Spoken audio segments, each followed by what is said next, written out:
অনুষ্ঠান আছিলে যোৱা নিশা নামৰূপত আৰু আহি থাকোঁতে আমি চৰাইদেউ মই ইমান চিনি নাপাওঁ ৰাস্তাতে গৰু বান্ধি থৈ দিছিলে গৰু হঠাতে গৰুজনী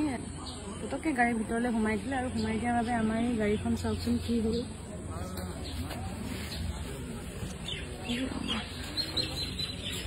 দেখিলে এইবিলাক গ'ল ভাঙিলে চব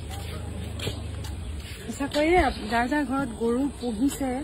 আপোনালোকে ৰাস্তাত নাবান্ধিবলৈ অনুৰোধ কৰিছোঁ বহুত ডাঙৰ বিপদ ঘটাব পাৰে কেতিয়াবা এনেকুৱা জীৱ জন্তু গৰু ছাগলীয়ে ৰাস্তাত যেতিয়া বান্ধি থোৱা হয় বহুত ডাঙৰ বিপদ ঘটাই দিয়ে আজি আমাৰ ইমানখিনিতে যে আমাৰ মানুহৰ কাৰো একো নহ'ল বুলি ভাবিছোঁ ইমানখিনিতে যে আমি বাচিলোঁ সেয়েহে সকলোকে অনুৰোধ কৰিছোঁ যাৰ যাৰ ঘৰত গৰু ছাগলী পুহিছে আপোনালোকে ৰাস্তাত নাবান্ধি যেন বেলেগ জেগাত বান্ধে অসমবাসী তথা ডিমৰীয়াবাসীৰ বাবে এক সুখবৰ ডিমৰীয়াৰ তেতেলিয়াস্থিত প্ৰভিন্স কলেজত আৰম্ভ হৈছে 2025-26 বৰ্ষৰ BA প্ৰথম বৰ্ষৰ নামভৰ্তি প্ৰক্ৰিয়া উপলব্ধ সুবিধাসমূহ লাইব্ৰেৰী কম্পিউটাৰ লেব ডিজিটেল ক্লাছৰুম উপযুক্ত হোষ্টেলৰ ব্যৱস্থা কেণ্টিনৰ ব্যৱস্থা ইত্যাদি